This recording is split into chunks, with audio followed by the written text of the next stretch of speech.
Les scientifiques préviennent qu'ils auront encore beaucoup de choses à faire pour réduire les destructions causées par la maladie de Panama.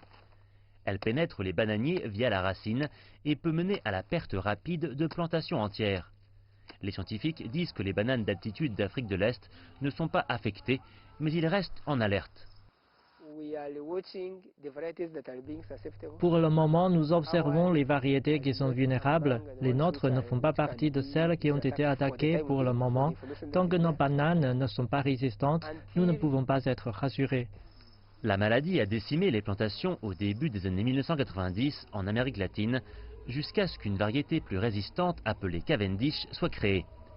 Mais celle-là aussi est désormais attaquée, menaçant de nuire aux économies qui les exportent.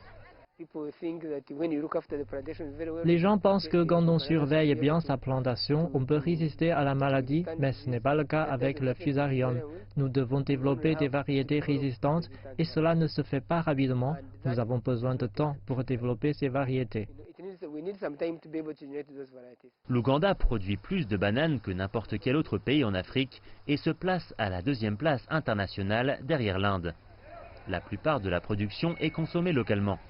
Mais les chercheurs en bananes préviennent que les variétés locales, ici, ne seront pas en sécurité si des variétés plus résistantes ne sont pas trouvées rapidement. Les bananes sont très importantes pour ce pays. C'est une culture vivrière très importante, mais je peux vous dire que plusieurs variétés de bananes ont presque disparu. Pourquoi? À cause des maladies. Il n'y a pas de traitement pour ces maladies et de toute façon, elles disparaîtront peut-être sans GMOS. Donc quelqu'un doit faire quelque chose. De nouvelles variétés de bananes sont à l'essai en Ouganda, mais elles ne sont pas résistantes à la maladie de Panama.